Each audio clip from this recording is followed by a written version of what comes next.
నమస్తే. ఈరోజు సుమన్ టీవీకి, సుమన్ టీవీ ప్రేక్షకులందరికీ we are presenting the youngest leader. Yes, youngest MLA, Palakurthi MLA Yashaswini Reddy garu నా ముందున్నారు. చాలా చిన్న ఏజ్ లో గెలిచి, ఒక పెద్ద వ్యక్తి పైన గెలిచి ఈ రోజు నా ముందు కూర్చున్నారు. కాబట్టి చాలా ముచ్చట్లున్నాయి మాట్లాడేటివి. మాట్లాడేద్దాము. ఇనుండ్రి మీరు కూడా. నమస్తే అండి. నమస్తే అండి. బాగున్నారా? బాగున్నా, మీరు ఎట్లున్నారు? నేను కూడా చాలా బాగున్నా. అండ్ ఫస్ట్లీ కంగ్రాచులేషన్స్, అనుకున్నట్టుగా సాధించిండ్రు. ఎట్లుంది మరి ఎమ్మెల్యే పదవి? మంచిగా ఉందండి. రెస్పాన్సిబిలిటీస్ వచ్చినాయి. మామూలుగా కూడా బేసిక్ గా ఆడపిల్లకి కొంచెం చిన్న ఏజ్ లోనే రెస్పాన్సిబిలిటీస్ వస్తాయి అంటారు. అవును, కానీ ఇప్పుడు ఇది పెద్ద రెస్పాన్సిబిలిటీ. చాలా. అది కూడా యాక్చువల్ గా మీ అత్తయ్య గారికి పడాల్సింది మీకు వచ్చి పడ్డది. ఇది ఎట్లా అనిపిస్తుంది? మంచిగానే ఉందండి. అంటే మెయిన్ గా ఇంతమంది ప్రజలకి సేవ చేసే అదృష్టం వచ్చిందని అనుకుంటున్నా. అవునా? అండ్ ఇంకొకటి, పెద్ద వ్యక్తి పైన, ఆల్రెడీ చాలా సీనియర్ పైన 6 సార్లు ఎమ్మెల్యే, ఎంపీ, మినిస్టర్ మళ్ళీ మీదకి వెళ్ళి, సో అలాంటి వ్యక్తి పైన గెలవడం అనేది ఎట్లా అనిపించింది? అది నాకే అంతేం అనిపించలేదండి. అంటే నేను ఎంతసేపు ఒక్క యాంగిల్లోనే చూసిన, ఎవరి మీద గెలుస్తున్నా, దేనికి గెలుస్తున్నా అన్న దానికన్నా గెలవాలి ప్రజల కోసము అన్న దృష్టిలోనే చూసిన నేను.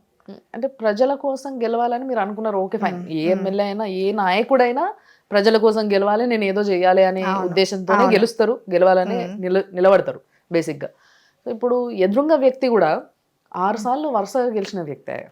అంటే ప్రజల ప్రేమ ఎంతో, అభిమానము, ప్రేమ ఎంతో ఉంటేనే అంత ఓట్లేసి ఆయన గెలిపించుకొని ఉంటారు, రైట్? సో అట్లాంటి వ్యక్తిని ఓడగొట్టి మరి మిమ్మల్ని గెలిపించిండ్రు అని అంటే ఏది బాగా పనిచేసింది అంటారు ఈసారి ఎలక్షన్స్ లో మీకు?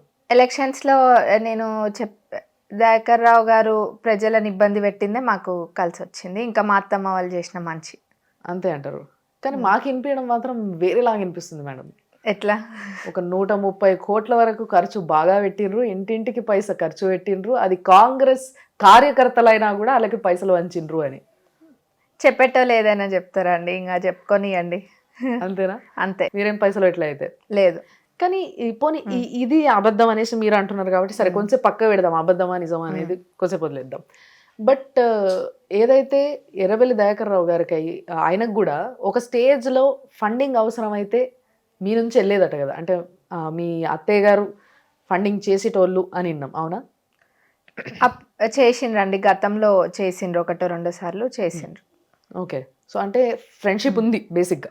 ఫ్రెండ్షిప్ అంటే అది ఇప్పుడు ఎట్లా, ఇప్పుడు లోకల్, ఇప్పుడు అక్కడ పనులు చేస్తారు, చేసినప్పుడు ప్రోటోకాల్ ప్రకారం అక్కడ లోకల్ ఎమ్మెల్యే అయినా, సర్పంచ్ అయినా, ఎవరైతే ఉంటారో వాళ్ళని పిలుస్తారు. అట్లా ఉంది. అంతేగాని ఫ్రెండ్షిప్ అనేది మరీ ఎక్కువ లేదు. పరిచయాలు ఉన్నాయి. మీరు కలిసిండ్రా గెలిచిన తర్వాత? లేదండి. లేదా? లేదు, కలవాలని కూడా అనుకోలే. పాపం ఆయన బాగా ఫీల్ అయి ఉంటారే. అంటే బేసిక్ గా చాలా చిన్న ఏజ్, ఇప్పుడు అసెంబ్లీలో ఉన్న వాళ్ళలో మీరు చాలా చిన్న ఏజ్ ఎమ్మెల్యే, రైట్? సో అలాంటి ఒక సీనియర్ మోస్ట్ అండ్ పెద్ద ఏజ్ లీడరు, చాలా experienced leader, well known leader, అలాంటి లీడరు ఓడిపోయినప్పుడు మీరు చిన్న ఏజ్ వాళ్ళు కాబట్టి మీరు కలిసిన తప్పలేదేమో నాకు తెలిసి. నేను నా తప్పుగా ఏం భావించాను, కలవడం తప్పుగా ఏం భావించాను. నేను గెలిచిన రోజు కూడా చెప్పినా, నన్ను అడిగినరు మీరు దయాకర్ రావు గారికి ఏం చెప్తారంటే నేను ఒక్కటే అన్నా, నేనేం చెప్పానండి, ఎలక్షన్స్ అయ్యేదాకా వాళ్ళు ఏం చేయలేదో నేను చెప్పాలి ప్రజలకి, మేమేం చేస్తామో చెప్పాలి, వాళ్ళు చెయ్యంది చెప్పాలి. ఇప్పుడు నాకన్నా వయసులో పెద్దవాళ్ళు, నేను ఏం చెప్తా, నేనేం చెప్పానని చెప్పి